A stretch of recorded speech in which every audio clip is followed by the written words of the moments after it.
হর হর মহাদেব। নমস্কার, আমি taro tedder Dipanita. আজকে চলে এসেছি আমি আবার নতুন আর একটা ভিডিও নিয়ে। তো সকলকে প্রথমেই জানাই দ্য ইউনিভার্স অফ ডিভাইন পাওয়ারের স্বাগতম।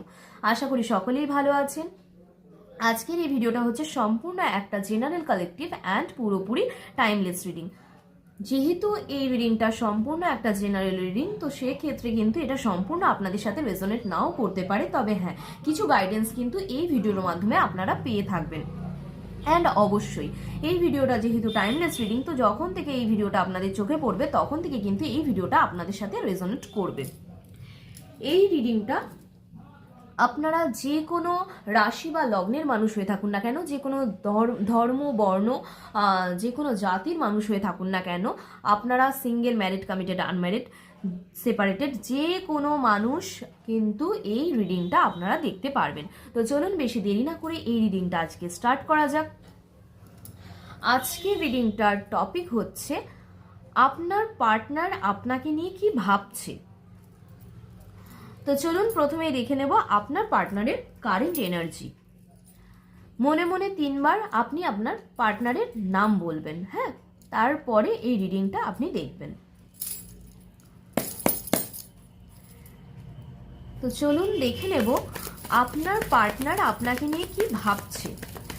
Angels, please guide me. আপনার পার্টনার কি ভাবছে? Angels, please guide me. এটা বলছেন তার পার্টনার তাকে নিয়ে কি ভাবছে। Angels, please guide me. ওরে বাবা, Angels, please guide me. আপনার পার্টনার আপনাকে নিয়ে কি ভাবছে।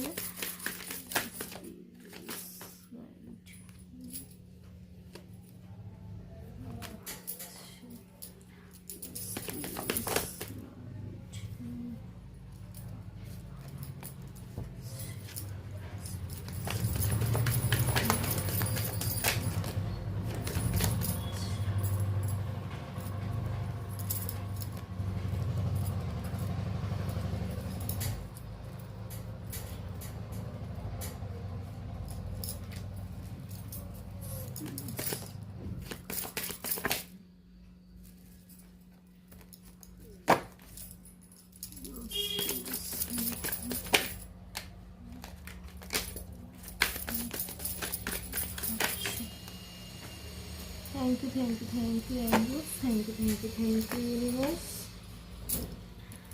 আচ্ছা, প্রথমে না আমি কার্ডগুলোকে একটু সাজিয়ে নিচ্ছি, হ্যাঁ।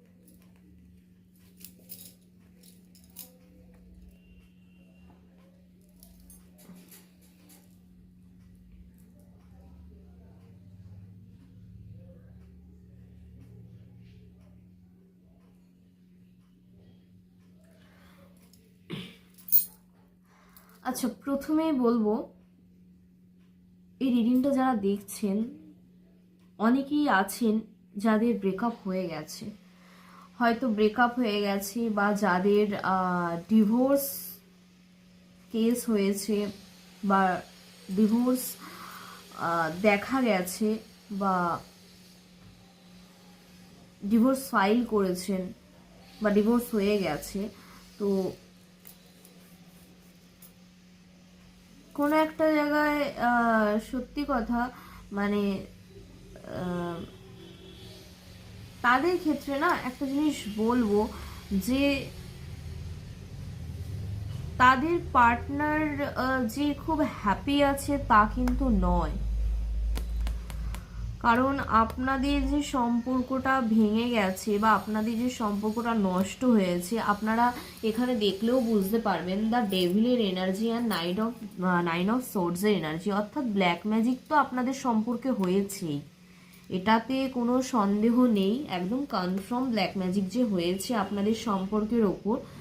বাট এই যে ডেথের এনার্জি অর্থাৎ সবসময় শেষ বোঝানো হয় না, একটা নিউ বিগিনিং বোঝানো হয়। তো সিচুয়েশন যারা এখনো সম্পর্কে আছেন, সম্পর্কটা মানে শেষ হয়ে যায়নি পুরোপুরি, তাদের ক্ষেত্রে কিন্তু বলবো যে সম্পর্ক কিন্তু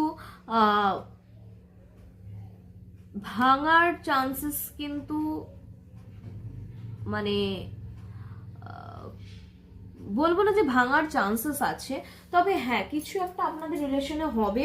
বলে না যে হয় ইস্পার নয় উস্পার, হয় আপনাদের পুরোপুরি সম্পর্কটা খারাপের জায়গায় চলে যাবে, আদারওয়াইজ আপনাদের নিউ বিগিনিং হবে, রিইউনিয়ন হবে আপনাদের রিলেশনশিপে। ঠিক আছে, নতুন করে হচ্ছে আপনাদের সম্পর্কটা আবার জোড়া লাগবে, কারণ এস অফ পেন্টাকেলস এর এনার্জি, ডিভাইন ব্লেসিংস কিন্তু আপনাদের সম্পর্কের মধ্যে আছে। ঠিক আছে, তো যাদের যাদের ব্রেকআপ হয়েছে তাদের ক্ষেত্রে কিন্তু মন মানসিকতার জায়গা কিন্তু খুব খারাপ দেখা যাচ্ছে। এটা বোথ সাইডই বলবো, শুধু যে আপনার বা ক্ষেত্রে বা আপনার পার্টনারের ক্ষেত্রে তা না, দুজনার ক্ষেত্রে কিন্তু মানসিক অবস্থা কিন্তু ভালো দেখা যাচ্ছে না। অ্যান্ড অনেকেরই 3 মাস থেকে 6 মাস প্রায় হতে চললো নো কন্টাক্ট সিচুয়েশন, কোনো কথাবার্তা নেই, এরকম একটা জায়গা কিন্তু আমি এখানে অনেকের ক্ষেত্রে দেখতে পাচ্ছি। আচ্ছা, কারো কারো ক্ষেত্রে না ফাইন্যান্সিয়ালি মানে টাকা পয়সা নিয়ে না একটু ঝুটঝামেলা কিন্তু হয়েছে, এটা সাংসারিক ক্ষেত্রেও হতে পারে। টাকা পয়সা রিলেটেড জায়গায় কিন্তু সমস্যাটা একটু বেশি হয়েছে, কথা কাটাকাটি। মানে এখন সত্যি কথা বলতে দিনকাল এমন পড়েছে মানুষের চাহিদার শেষ নেই। তো হতে পারে যে এরকম যে কেউ তার পার্টনারকে বলছে হ্যাঁ ওর বয়ফ্রেন্ড বা ওর গার্লফ্রেন্ড ওকে এই গিফট দিয়েছে, তুমি তো আমাকে কোনো গিফট দিলে না।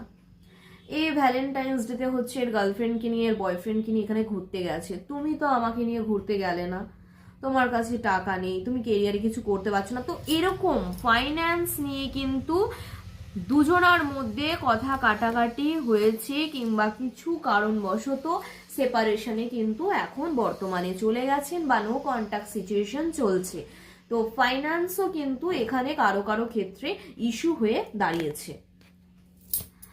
আচ্ছা, নেক্সট আর একটা এস অফ সোর্সের এনার্জি, এক্ষেত্রেও ডিভাইন ব্লেসিংস দুটো পাওয়া গেছে।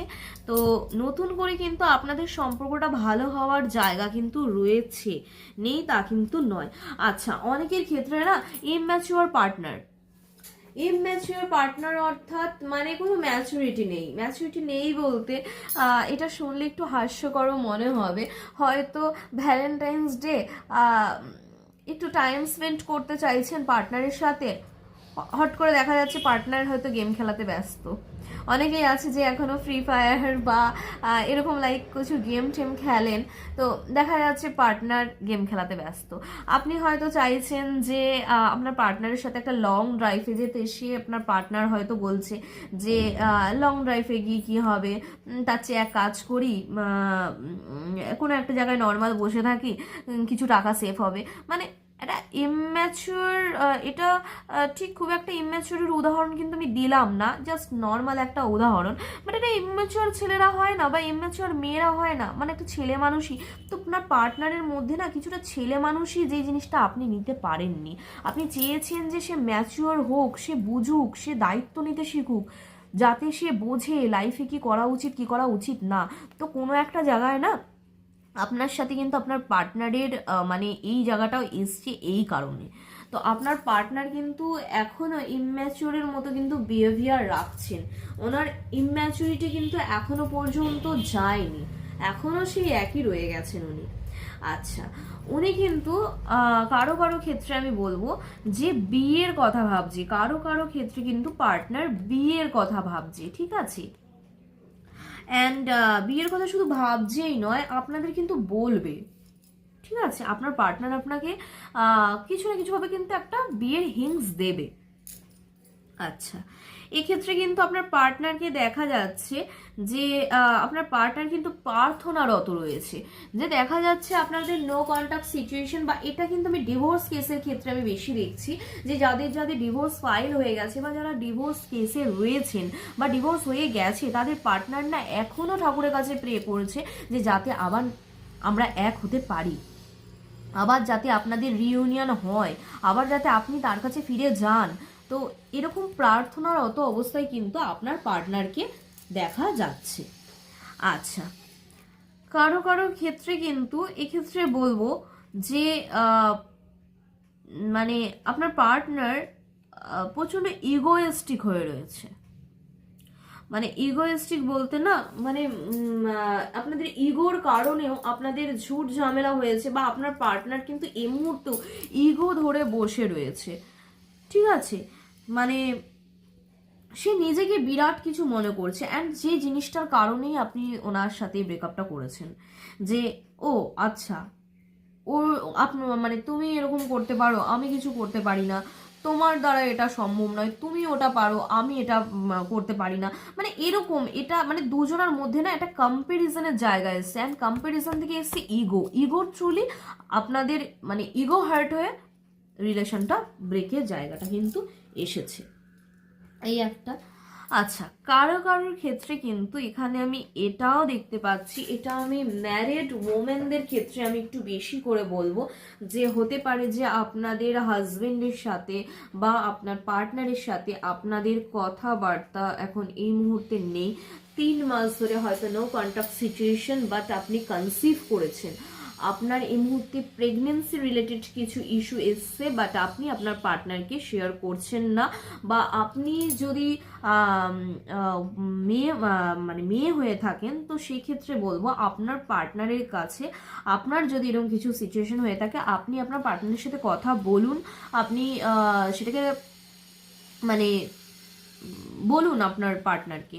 অ্যান্ড যদি আপনি ছেলে হয়ে থাকেন, কোনো ছেলে যদি এই ভিডিওটাকে যদি আমার দেখে থাকেন, তো তার ক্ষেত্রে আমি বলবো আপনি না আপনার পার্টনারের সাথে এই বিষয়টি নিয়ে একটু কথা বলুন, একটু আলোচনা করুন, যে তার কি কোনো রকমের কোনো প্রেগনেন্সি রিলেটেড কিছু ইস্যু আছে কিনা। কারণ এখানে কিন্তু শুধু এটা প্রেগনেন্সি রিলেটেড নয়, এটা গাইনোলজিক্যালি কিছু কিন্তু সমস্যা হতে পারে, মেয়েদের ক্ষেত্রে অ্যান্ড ছেলেদের ক্ষেত্রে উভয়ের ক্ষেত্রেই কিন্তু আমি বলবো গাইনোলজিক্যাল প্রবলেম কিন্তু জায়গা কিন্তু এখানে আমি দেখতে পাচ্ছি। অ্যান্ড ম্যারিড কাপল যারা আছেন, যাদের মধ্যে ঝুট ঝামেলা অশান্তি নেই, তো তাদের ক্ষেত্রে আমি বলবো তাদের হাজবেন্ড কিন্তু বা তাদের ওয়াইফ কিন্তু এই মুহূর্তে বেবি কনসিভের মতো চিন্তা ভাবনা কিন্তু করছেন, ঠিক আছে?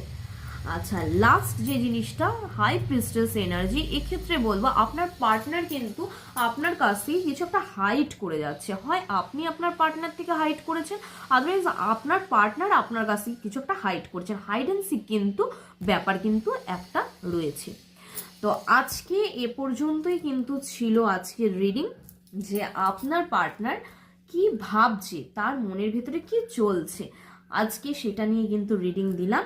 আচ্ছা, এই মুহূর্তে আপনার পার্টনারের কি চলছে মনের মধ্যে, তার রিডিং কিন্তু কমপ্লিট হয়ে গেছে।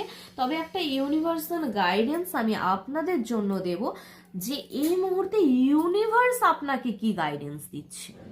তো চলুন দেখে নেব যে আপনাকে ইউনিভার্স এই মুহূর্তে কি গাইডেন্স দিচ্ছে। হর হর মহাদেব।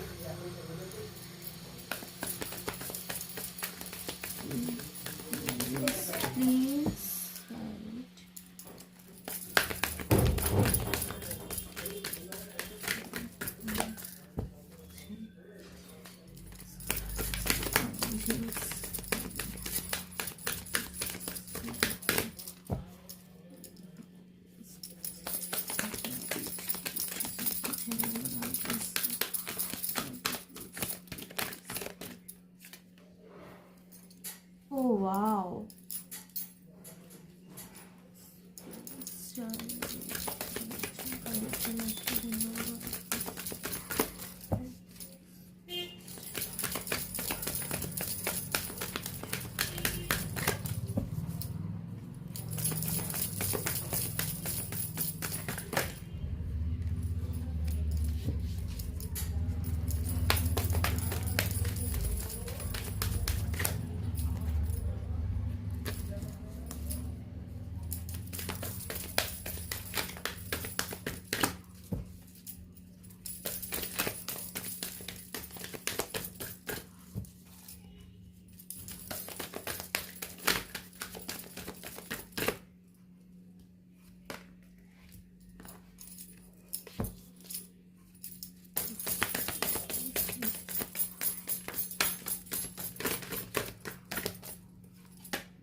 আচ্ছা, ইউনিভার্স এই মুহূর্তে কি আপনাদের গাইডেন্স দিচ্ছে অ্যাঞ্জেলস, দেখে নেব সেটা।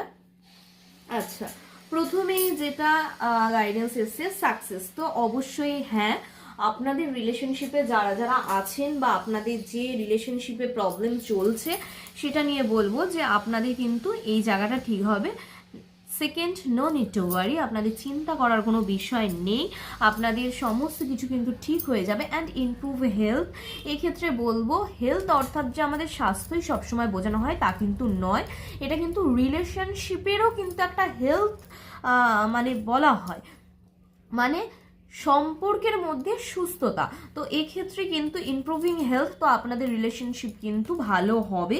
বি অ্যাসার্টিভ, আপনারা কিন্তু পজিটিভ থাকবেন, ঠিক আছে, নেগেটিভ থটস কিন্তু আনবেন না, পজিটিভ থাকবেন। অ্যান্ড হ্যাঁ, অবশ্যই লাস্ট বলবো কম্প্রোমাইজ, আপনাদের দুজনাকেই না বোঝাপড়া করতে হবে। শুধু আপনি বুঝবেন, আপনার পার্টনার বুঝবে না, বা আপনার পার্টনার বুঝবে আপনি বুঝবেন না, দুজনাকেই না একটা জানেন তো দাড়িপাল্লা কিরকম হয়, যে একটা দিক একটু বেশি একটা দিক একটু কম হলে না দাড়িপাল্লা ব্যালেন্স থাকে না। হ্যাঁ, তো সেক্ষেত্রে কিন্তু আপনাদেরকে ব্যালেন্স করে চলতে হবে। সে যদি আপনার জন্য 10% করে, আপনি তার জন্য সরি, সে যদি আপনার জন্য 100% করে, আপনাকে অ্যাটলিস্ট 50% তার জন্য করা উচিত। বা আপনি আপনার দিক থেকে যদি তার জন্য 10% করেন, আপনার পার্টনারেরও উচিত আপনার জন্য অ্যাটলিস্ট 50 না হলেও 10% করা। এখন এই জায়গায় কথা আসবে যে আমি এরকম বলছি কেন, কারণ আমার ক্ষেত্রে না আমি এরকম দেখি, আমাকে অনেকে পার্সোনাল মেসেজ করে, তো আমাকে বলে দিদি তুমি আমাদের পার্টনারের ক্ষেত্রে এরকম বলো, তুমি আমাদের ক্ষেত্রে কেন এটা বলো না। তো এই ক্ষেত্রেও বলছি দেখুন যে আজকে অবশ্যই যে আমি এটা কেন বললাম যে আপনার পার্টনার, আপনি যদি আপনার পার্টনারের জন্য 100% করে, তার শুধু 10% করা উচিত। এক্সপেকটেশন জিনিসটা না কখনো রাখবেন না। হ্যাঁ, আমি এটা সবার ক্ষেত্রে বলি, এক্সপেকটেশন রাখবেন না। তবে হ্যাঁ, জীবনের পথে চলতে গেলে, আমাদের সম্পর্কের মধ্যে থাকতে গেলে অবশ্যই কিছুটা কম্প্রোমাইজ করে, কিছুটা স্যাক্রিফাইস করে, আমাদের অ্যাডজাস্ট করে অনেকটা থাকতে হয়। তো সেক্ষেত্রে আমি সবসময় বলি হ্যাঁ, আপনার পার্টনারের কাছ থেকে যতটুকু না নিলে নয় কোনো রকমের কোনো কম্প্রোমাইজের জায়গা বা কোনো রকমের কোনো স্যাক্রিফাইস আপনি দিন, বাট আপনি আশা করবেন না যে সেও আপনার জন্য কিছু করবে। যেটুকু না করলে নয়, জাস্ট সেটুকুই আশা রাখুন, এক্সট্রা আশা রাখবেন না, এটা আমি সবসময় বলি। তো চলুন, আজকে এ পর্যন্তই ছিল আজকের রিডিং। নেক্সট আবার অন্য কোনো টপিক নিয়ে, অন্য কোনো বিষয় নিয়ে নেক্সট আবার কোনো একটা রিডিংয়ে আমি আসব। তো আজকের এই রিডিংটা যদি ভালো লেগে থাকে অবশ্যই লাইক, কমেন্ট অ্যান্ড শেয়ার করতে কিন্তু ভুলবেন না। আর হ্যাঁ, ক্লেম কিন্তু অবশ্যই করবেন, সেক্ষেত্রে যা যা পজিটিভিটি আছে সেই সমস্ত পজিটিভিটি কিন্তু আপনারা পাবেন। তার পাশাপাশি এটাও বলবো যে কেউ যদি আমার এই ভিডিওতে নতুন হয়ে থাকেন, তো সেক্ষেত্রে বলবো যে আমার এই চ্যানেলটাকে সাবস্ক্রাইব করতে কিন্তু একদম ভুলবেন না, আর পাশে থাকা বেল আইকনটাকে কিন্তু প্রেস করতে ভুলবেন না। এর ফলে কিন্তু যেদিন আমার নতুন নতুন যে সমস্ত রিডিংয়ের ভিডিও আসবে সেগুলো কিন্তু খুব তাড়াতাড়ি আপনারা সহজেই পেয়ে যাবেন। তো আমার এই রিডিংটা আজকে এ পর্যন্তই। নেক্সট কোনো একটা রিডিংয়ে আবার দেখা হচ্ছে, কেমন? তো সবাই ভালো থাকবেন, সুস্থ থাকবেন। Bye bye and take care.